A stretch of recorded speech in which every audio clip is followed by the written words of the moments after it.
ꯑꯩꯈꯣꯏꯒꯤ ꯃꯤꯇꯩ ꯅꯨꯄꯤꯁꯤꯡꯅ ꯍꯦꯟꯅ ꯍꯩꯁꯤꯡꯂꯤꯕꯁꯤꯒꯤ ꯃꯔꯝꯗꯤ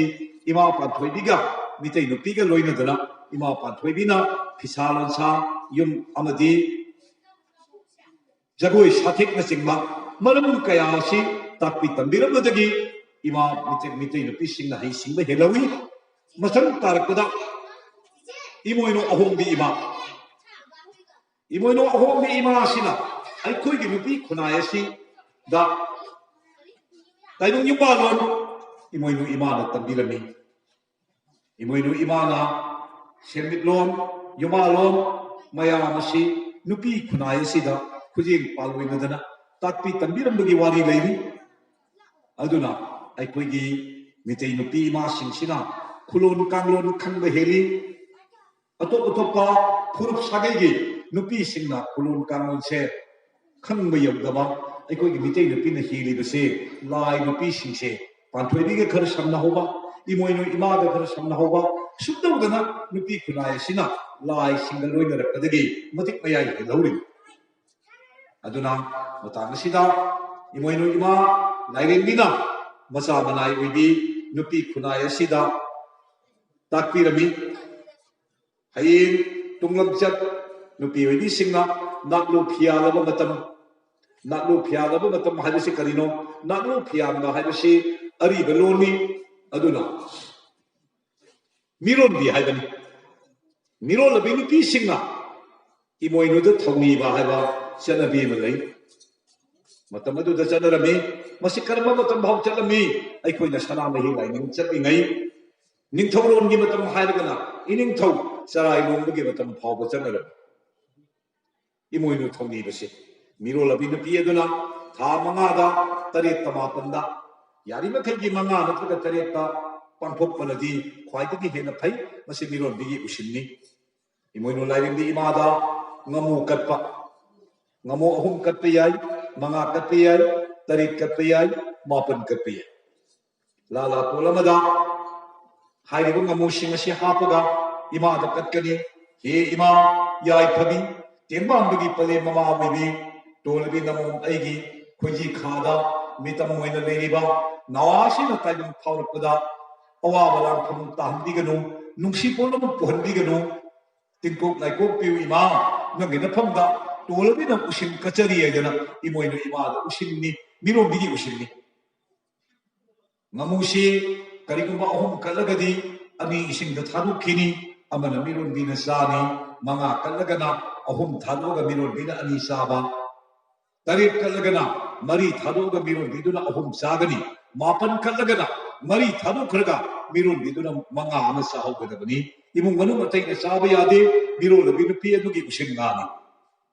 sumdamduna lai haktagi hai chaktagi sai chaide saita juktagi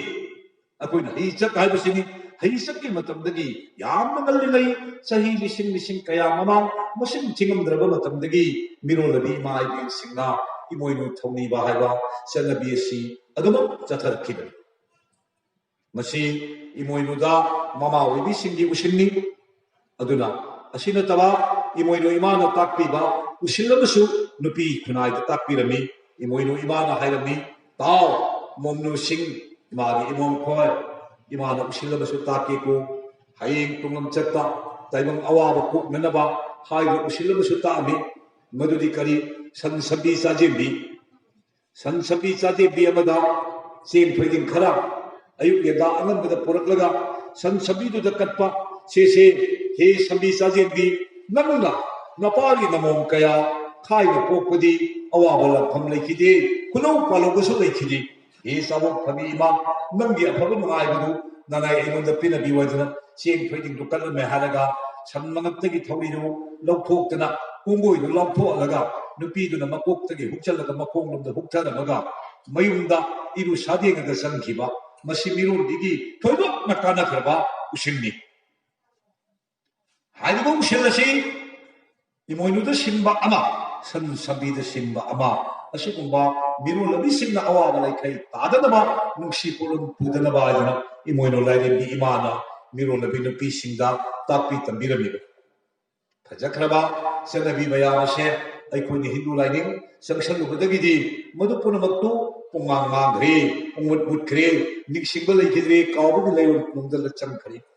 Aduna, I koi, Wajiki, Miro, the Bissing of Kopok Chaptopaned, Iga, Karasa, I Wopton, Kopok Chaptopi, Halumatanda, Brahman Chicken of the Kulon, Shinju Kambanat and Ninamoiki. Me, Shengong Nabagi Mantrado, Om Shanti Restu, Shiva Sastu, Du Sopno, Jotoevo, Bhuta Bhoga Borona Saibu, Brahma, Indro, Upendro Soda, Om Shanti, Saito, Dum Kadore, Koi in a Kadai, Cookti in a Kadai. Ashini, Aduna, Aikoigi, Mite Mashina, Nasiki Sapalaba Matam Sida, Migi Matau Migi Pijeta, Mikaba, Habidi, Mite Nupi, Iran Pambisingna, Salwar Kar Session, Sari Kar Session, Medi Kar Session,